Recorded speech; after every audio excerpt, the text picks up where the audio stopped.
Hello everyone and welcome back to the CO2 Rundown. I'm your host Chad Owens. Happy Wednesday, midweek peak of the week. I hope you're all in your groove. We've got an exciting show for you guys today as always, and I want to give a huge mahalo to Long's Drug for all of their support of the show. Let's continue to support local and making Long's Drugs a part of our days. Let's dive on in to the CO2 Rundown. Kamehameha's Kainoa Wade, the son of head volleyball coach for the University of Hawaii Rainbow Warriors, Coach Charlie Wade, is making a name for himself and making a huge impact up there. 6'8". Talk about a presence on the volleyball court. That's just, it's almost not fair, especially at the high school level.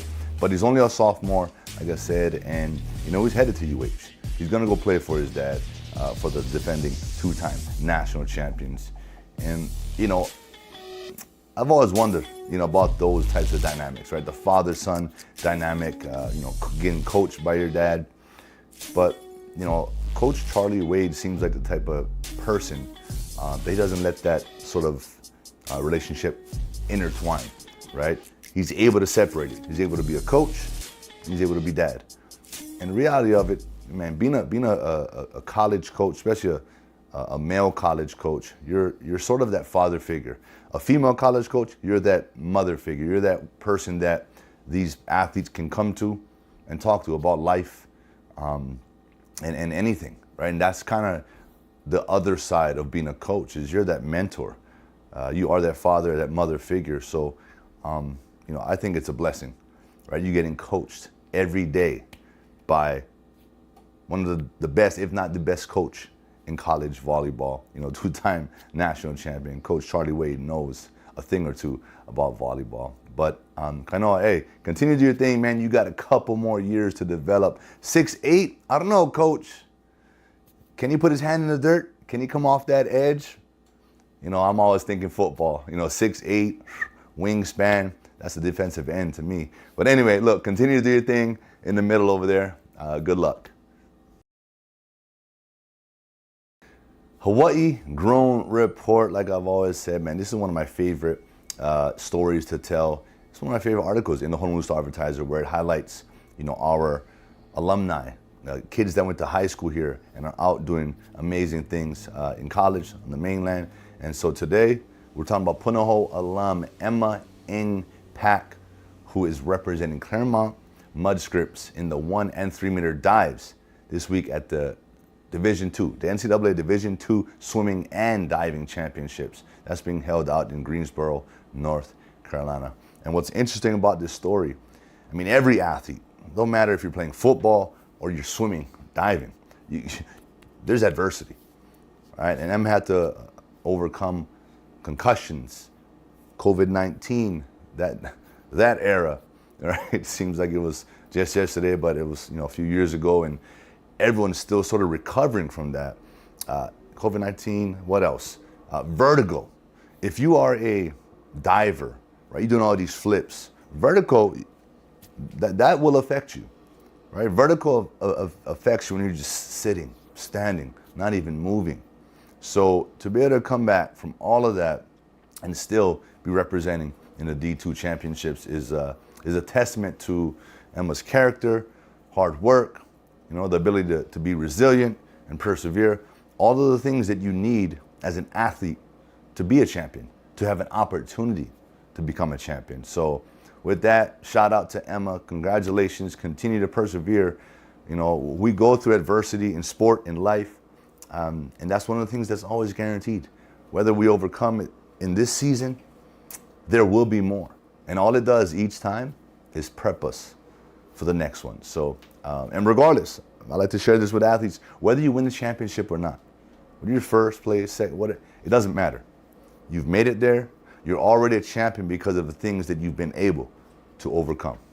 Remember that.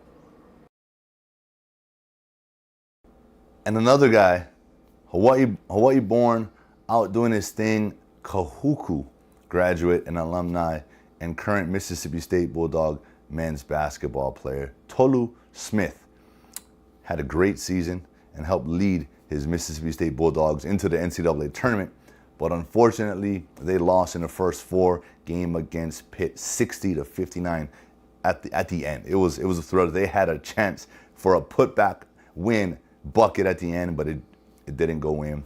And so, that's what these games are about, man.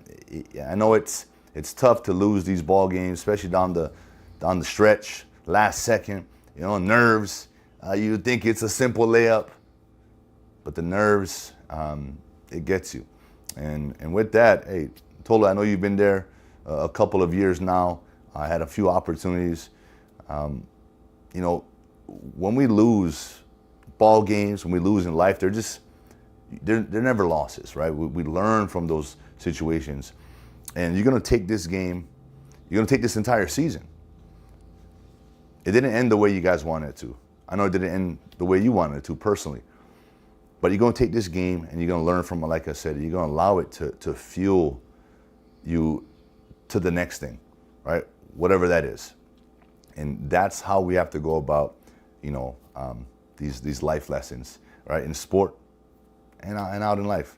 So congratulations on an incredible season. You did your thing. You represented Hawaii. You represented Kahuku. And for that, I know Red Raider Nation is extremely proud of you. Our University of Hawaii men's volleyball team remain at number 1 in the coaches' poll despite suffering their first loss last week to Penn State in the Outrigger Volleyball Invitational. Look, I think that loss was good for our team. Would it be great to go undefeated the entire season and win our 3rd national championship in a row? Yeah, but those losses, I've been talking about losses today. Right? Those losses help fuel the fire. It helps you go back to the drawing board. Hey, let's get back to the basics. Right? And they did that. They came back and dominated UCLA. Right? But we got a big quest this week. Again, I talked about it on Monday. Long Beach State rival coming to town. But that fuel, that loss, you don't like that. We need to taste that. Right? We need to taste that so we know that we don't want to feel like that. So losses are good. I think it was good for our volleyball team. And but it didn't matter. That loss didn't matter for Demetrius Mukliaz because he was the Big West Offensive Player of the Week for his dominant performance in the Outrigger Volleyball Invitational. So, look, our men's volleyball team, we're still number 1, and that's all that matters. And we're on to the next one this week, Long Beach State. Let's go, Bows.